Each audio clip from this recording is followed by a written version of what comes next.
Good evening, everyone, and a warm welcome to Rushcliffe Borough Council's Cabinet meeting. I would like to remind everyone that the Cabinet meeting is being live streamed on YouTube. A recording of the meeting will be available afterwards on the Council's YouTube channel. In addition, under the Local Authorities Executive Arrangements, Meetings and Access to Information England Regulations 2012, other people may film, record, post on social media or blog from this meeting. The use of any such images or sound recordings is not under the Council's control. I would like to welcome Opposition Group leaders Councillor Birch and Councillor Walker to the meeting, and I'd like to welcome my fellow councillors. I'd like to now move to the first item on the agenda, which is apologies for absence, and we have apologies from Councillor Clark. Any declarations of interest? None? Minutes of the previous meeting. Can I move that the minutes are approved? Can I have a seconder? Yeah, I'm a second. Thank you.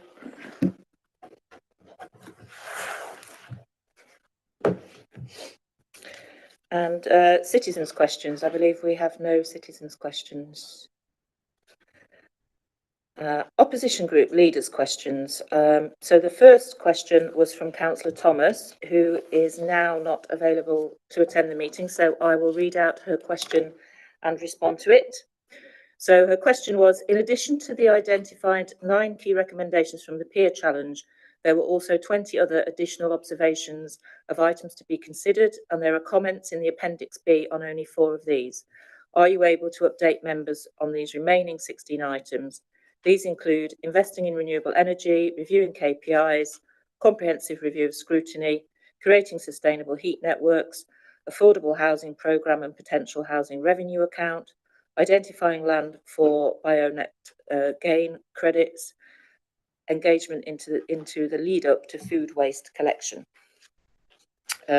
Within the 5 minutes allocated to questions and answers, I don't really have time to go through every single point that Councillor Thomas has raised. The CPC team, the Corporate Peer Challenge team, were primarily concerned with the 9 main recommendations, and I will talk about the positive progress we've made about those in the substantive agenda item. The additional observations made by the team are largely still relevant and current, and we're working towards those as listed in the annex that Councillor Thomas refers to, and progress will continue against those where we agree on the observations. In particular, a review of scrutiny arrangements is programmed in for 25-26. So as Councillor Thomas is not here, I don't have a supplementary, so I'll move on. Thank you. So can I invite Councillor Birch to present his question, please?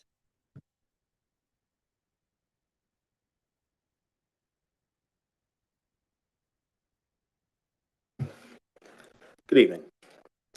For the purposes of informing residents, please can you explain whether any money has been allocated by the Conservative-led administration at Rushcliffe Borough Council to building a new car park in Bingham? Thank you for your question, Councillor Birch. You will be aware of the report that went to Cabinet in April this year with regards to the Council's proposed changes to Bingham's current car parking, so designed to improve parking in Bingham, encouraging short stay rather than all-day parking in the town centre in line with the Council's off-street car parking strategy. The report itself details projected expenditure in relation to this project. But as you asked for the benefit of residents, the answer is no, not for a new car park.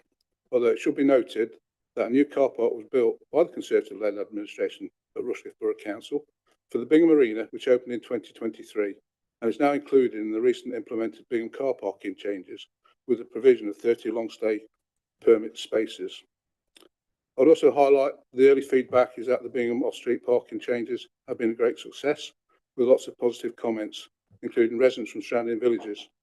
So it may be that due to these changes, a long-stay car park may not be needed, but this is a project that Bingham Town Council are leading on. Thank you, Councillor English. Do you have a supplementary question? Thank you for your answer, and I agree that the new parking is much improved, and it's very good that there were 2 hours of free parking. I think that was the right decision in the end. My supplementary question is, for the purposes of informing residents, how much money has the Conservative-led council allocated to Bingham's new car park in the medium term, that is to say in the next 5 years? That's something, if you want specific details, then that's something I'll come back to you in writing in the next 7 days. Thank you. Thank you very much. Merry Christmas, everybody. Thank you, Councillor Birch. Councillor Walker.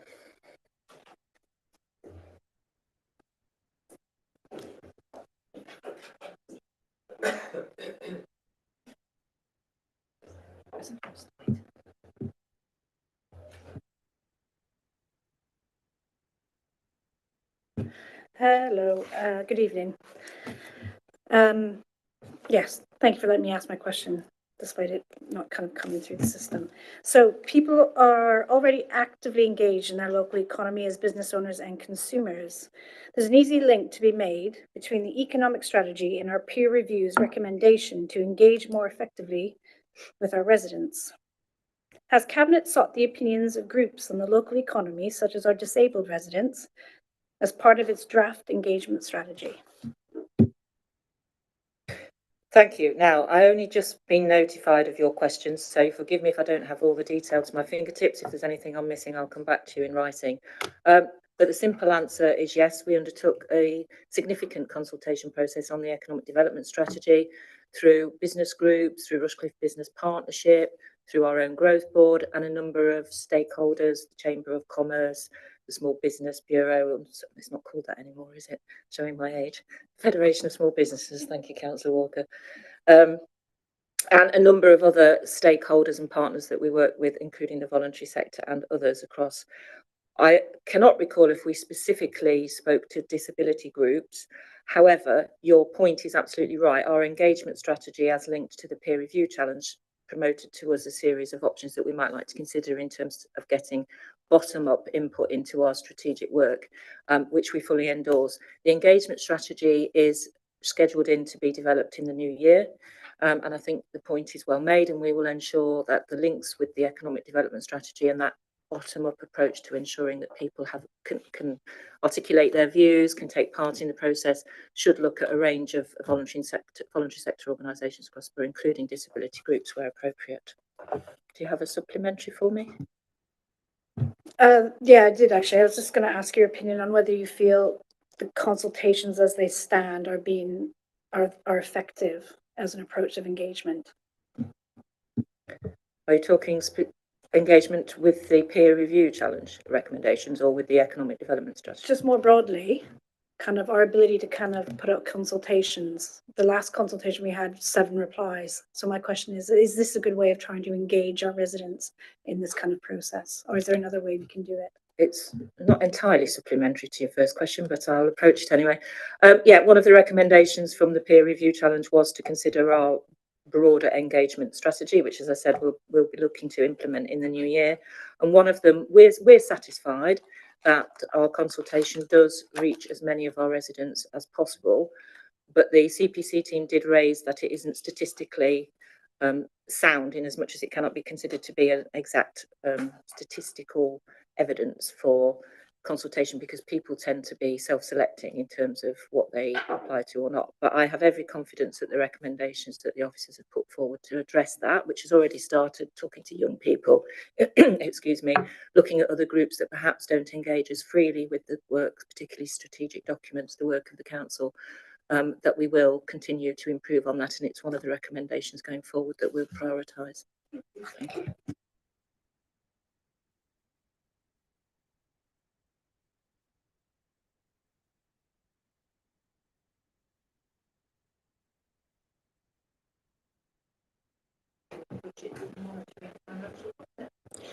Thank you, and indeed I will.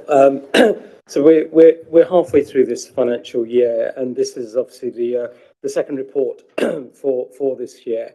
And as reported recently with the Q1 update, whilst it remains positive, challenges to public finances means it is imperative that the council continues to drive improvement and efficiency, and of course ensures a diligent forward approach and thinking.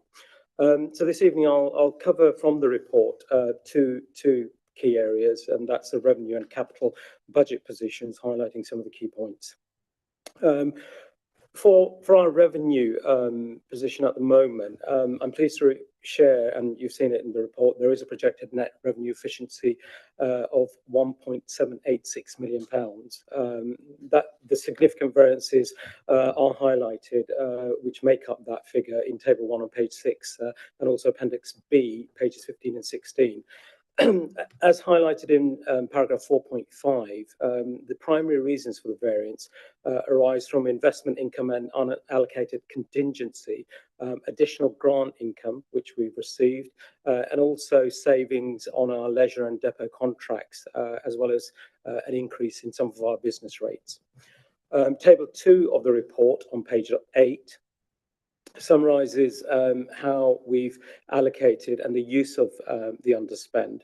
Now, I've shared previously with Cabinet and highlighted during the Q1 report items which focus on areas of risk and opportunities for economic growth, and in particular a proposal to create a West Bridgford Town Centre Reserve.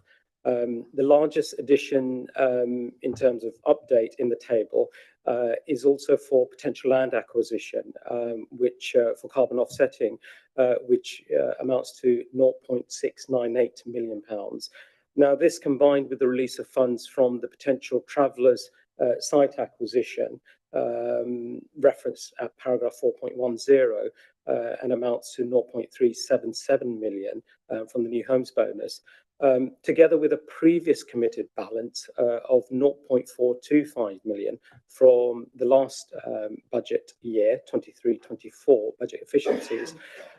What this means is it enables us the council to earmark £1.5 million to help achieve our carbon offsetting targets. So that is also, I think, a key highlight in the report. I would at this point like to draw Cabinet's attention to a technical correction. There are references to BNG within the report, and for the record, it should be carbon offsetting rather than BNG.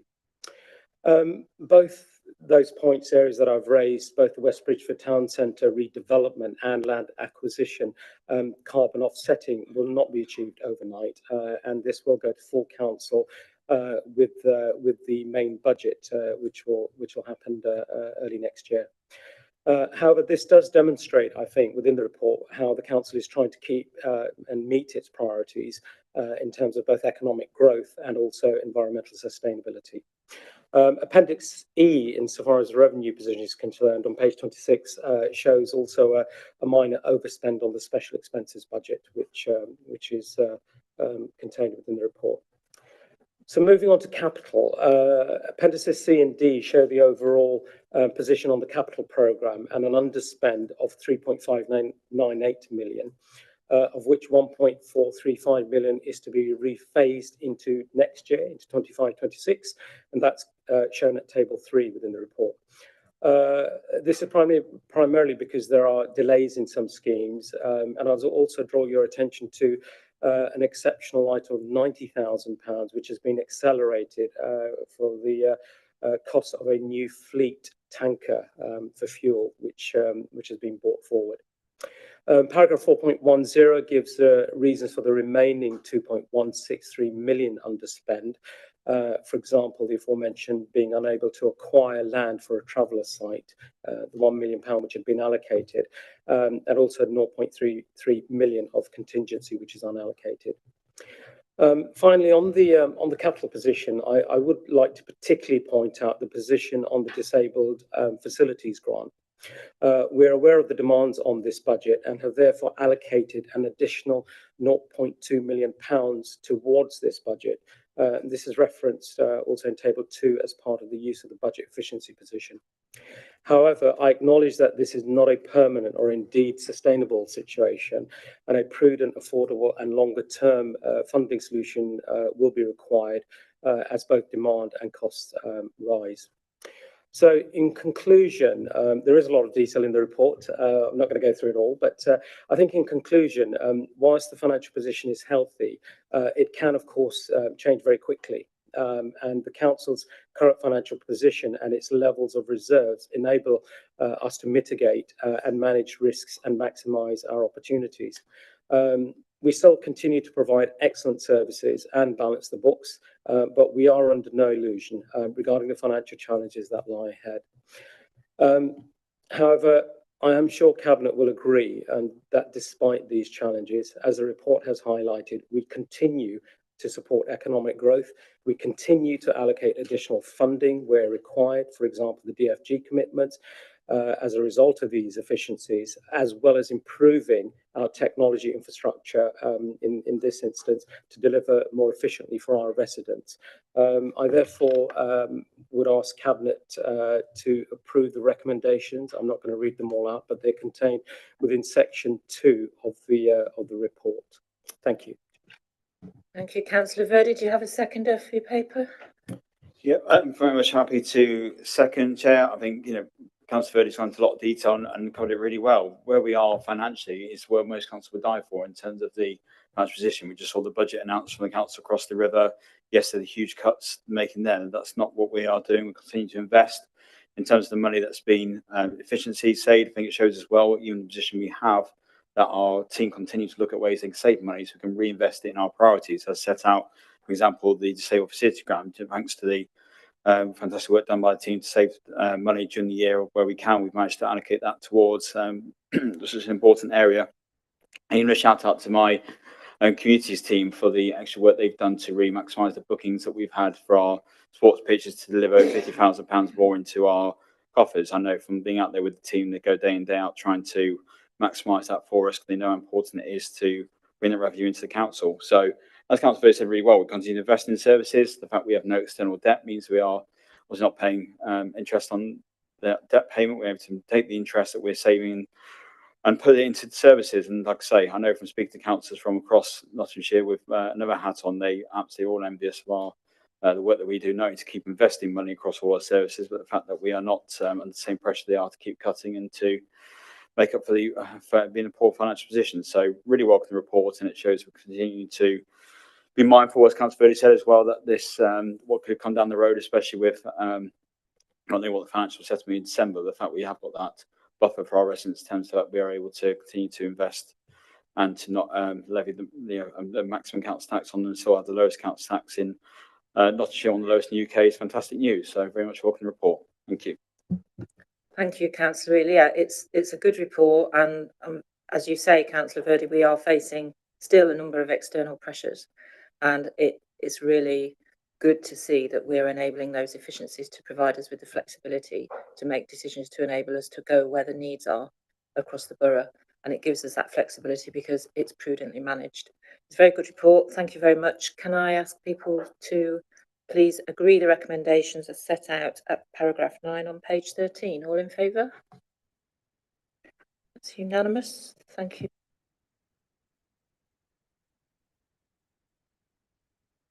Okay, in the leader's absence, I'll present the paper on the Corporate Peer Challenge.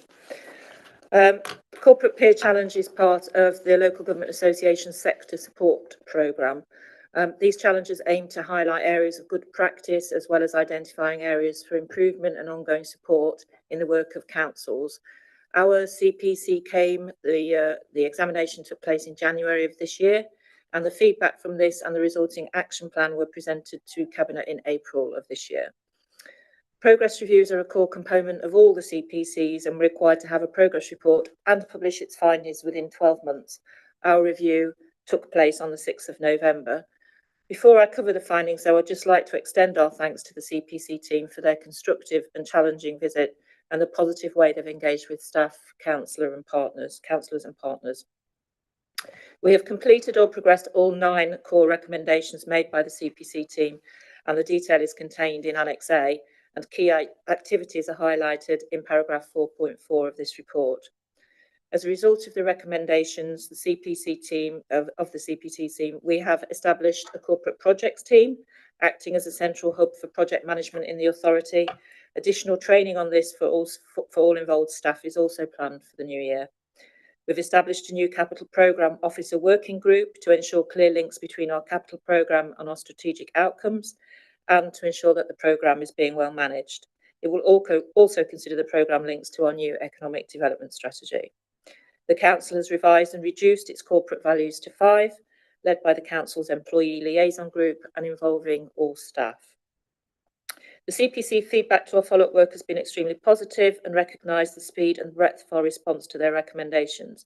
They were impressed by the pace with which actions and improvements were put in place and recognised that it was achieved within the context of not inconsiderable change in the external operating environment, with a new MP for Rushcliffe, the establishment of MCA and the announcement of the departure of our Chief Executive. The feedback is set out in the annex and includes a great deal of positive comment, in particular referencing our work in positively embracing their recommendations, building on our already strong relationships with partners, our efforts to set higher targets for environmental sustainability through our housing design code and our carbon management plan, including moving our fleet to biofuels and securing external grants to improve the carbon efficiency of our leisure centres and other capital assets. Paragraph 4.9 sets out some of the comments and observations on the other recommendations. We are extremely pleased to see the recognition by the CPC team of the progress we've made since their visit in January, our willingness to embrace change and improvement, and importantly, the recognition of our hardworking staff. And I would also like to add my thanks to them for the progress that's been achieved in a short timescale. We do, of course, also recognise that improvement is a continuous process and will continue to keep progress under review and continue to look at the additional observations that the team made. So on that basis, can I ask Cabinet to please approve the recommendation set out in paragraph 2 to accept the LGA's feedback report, and can I have a seconder, please? Thank you, Chairman. A corporate peer challenge, in my opinion, provides robust strategic and a credible challenge and support to councils, bringing together political and managerial leadership through the use of member and officer peers. It's a highly valued improvement and assurance tool, I should say, that is provided by the sector, if you like, for the sector. And I think it's recognised as existing councils, helping them to meet their best value duty by having at least one CPC every 5 years or thereabouts. As Councillor Brennan says, ours took place in January this year and a progress review in November. And in my opinion, this report gives sufficient information on this CPC. I'm happy to second it. Thank you. Thank you, Councillor Upton. Any other comments, observations? No? Oh, Councillor. Councillor Brennan, I think just to say, overall, obviously it's a fantastic report. I think if you look at a few of the comments, what I suppose the one I will make is around the training, where it says, we may be contributing to council asking fewer questions, so which I think we know isn't the case from Cabinet and full council. But what is good to see them recognise and improve training and the training that we have. So thank you to all the councillors who take part in that and to our officers who deliver. And I'm never going to apologise for the fact that we deliver excellent training, because that's what we're here to do. But actually, I think that will enable more questions, and perhaps more informed questions, which is what we want to see happen. So for that part of what I have to say, I do agree to disagree with recognition there from them, but do again appreciate the fact they do comment on the great work that our team do delivering the training. Thank you. Thank you, Councillor Wheeler. Any other comments? Councillor Verdi. Very, very briefly, I think the key aspects of the report and points have been covered by yourself and Councillor Upton. I think my point is really around something that's picked up in the report, and that is the progress that's been made, and that progress is primarily due to, I think, the relationship which we have with the executive. I think the members at the council and the teams and the executive is very good, and that positivity has enabled such progress to be advanced so quickly, I think, since January, and clearly the team has picked up on that, so that's very pleasing to note, and happy to support. Thank you, Councillor Verdi. Any other comments? No? In that case, can I put the recommendation to Council that we accept the LGA's feedback report as presented in Appendix A? That's unanimous. Thank you very much.